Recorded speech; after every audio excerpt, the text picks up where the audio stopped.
అందరికీ నమస్కారం.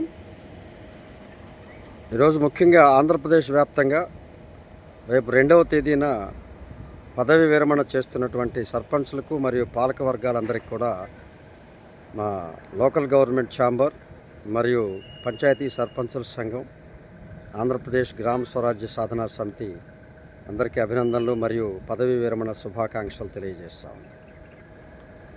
ముఖ్యంగా మీ గ్రామాల్లో గత 5 సంవత్సరాలుగా చేపట్టినటువంటి అనేక అభివృద్ధి కార్యక్రమాలు, అలాగే ప్రజాహిత ప్రయోజన కార్యక్రమాలు మీ రాజకీయ జీవితంలో ఒక గుర్తుగాను, అవి ప్రజల మెప్పుగాను మీకు మిగిలిపోతాయని చెప్పి మేము భావిస్తాము.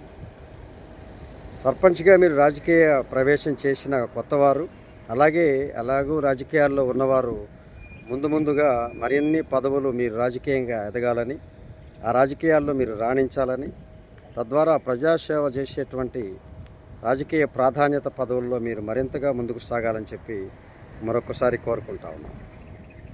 ఏదేమైనా మీరు 5 సంవత్సరాలు పదవీ కాలం పూర్తి చేసి పదవి విరమణ చేసేటప్పుడు మీకు గ్రామ పంచాయతీలు ఏదైనా బకాయిలు ఉంటే వాటికి సంబంధించినటువంటి ఆ యొక్క రికార్డులని మీరు మీ దగ్గర భద్రపరచుకొని మరలా ఈ ప్రత్యేక అధికారుల దగ్గర నుంచి పొందేందుకు మీరు సాక్ష్యాలుగా ఆ రికార్డులు మీరు భద్రత చేసుకోవాల్సిందిగా కోరుతా ఉన్నాం. ఏదేమైనా రానున్న కాలంలో అధికారులు మీ పట్ల ఆ చెల్లింపులకి అంగీకారం పెట్టకపోవచ్చు. కాబట్టి మీరు ఆ రికార్డులు మీ వద్ద ఉంచుకోవడం ద్వారా, లేదా ఆ కార్యదర్శుల ద్వారా ఆ నకలు ట్రూ కాపీలు తీసుకొని మీరు ఉంచుకోవడం అనేది, అంతేకాకుండా మీరు ఛార్జ్ హ్యాండ్ ఓవర్ చేసిన కార్యదర్శి నుంచి కూడా మీరు పత్రాలు తీసుకొనవలసిందిగా కోరుతా ఉన్నాం. ఏదేమైనా ప్రభుత్వం ఈ యొక్క ఎన్నికలు నిర్వహించకుండా, ఈ యొక్క సర్పంచుల్ని కొనసాగించకుండా పర్సన్ ఇన్ఛార్జీలుగా తీసుకున్న నిర్ణయం రాజ్యాంగ విరుద్ధం, అలాగే ప్రజాస్వామ్య విఘాతంగా మేము భావిస్తూ ఉన్నాం. ఎందుకంటే పదవీకాలం పూర్తయిన ఈ తరుణంలో కూడా వారికి రావాల్సిన బిల్లులు చెల్లించకుండా, అలాగే కనీసం గౌరవ వేతనం వారికి ఇవ్వకుండా సాగనంపుతున్న ప్రభుత్వం తీరు దుర్మార్గం. ఇది వారి చర్య అంతగా ప్రజాభిమతం కాదని చెప్పి మా లోకల్ గవర్నమెంట్ ఛాంబరు అభిప్రాయపడుతుంది.